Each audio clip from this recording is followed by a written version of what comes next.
मोदी सरकार का लक्ष्य वर्तमान कार्यकाल में एक राष्ट्र एक चुनाव लागू करना। जी हाँ दोस्तों, हम आपको बता दें कि प्रधानमंत्री नरेंद्र मोदी के नेतृत्व वाली राष्ट्रीय जनतांत्रिक गठबंधन यानी कि एनडीए सरकार अपने मौजूदा कार्यकाल के अंत से पहले एक राष्ट्र एक चुनाव नीति को लागू करने की तैयारी कर रही है। सूत्रों ने आईएनएस को यह जानकारी दी है। सूत्रों को पता चला है कि सरकार अपने मौजूदा कार्यकाल में एक राष्ट्र एक चुनाव नीति को लागू करने के बारे में आशावादी है।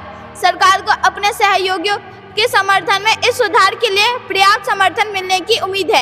एक राष्ट्र एक चुनाव के समर्थकों का तर्क है कि इससे शासन व्यवस्था प्रभावशाली होगी। इस साल अपने स्वतंत्रता दिवस के संबोधन में प्रधानमंत्री मोदी ने राजनीतिक दलों को इस पहल का समर्थन करने के लिए एकजुट होने का आग्रह किया था। उन्होंने कहा कि लगातार चुनाव से विकास कार्य प्रभावित होते हैं। एक साथ चुनाव की अवधारणा भाजपा के चुनाव घोषणा पत्र में एक प्रमुख संकल्प था।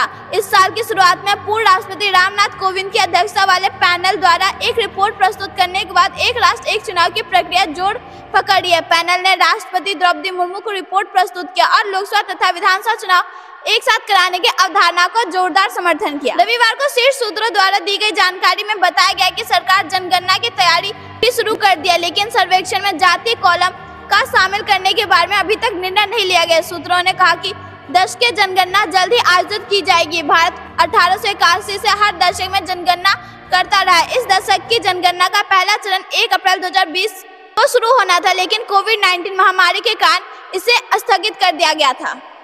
दोस्तों, अगर आप यह मानते हैं प्रधानमंत्री मोदी के नेतृत्व में भारत में जल्द होगा एक राष्ट्र एक चुनाव लागू, तो वीडियो लाइक कमेंट में लिखिए। जय हिंद, जय भारत।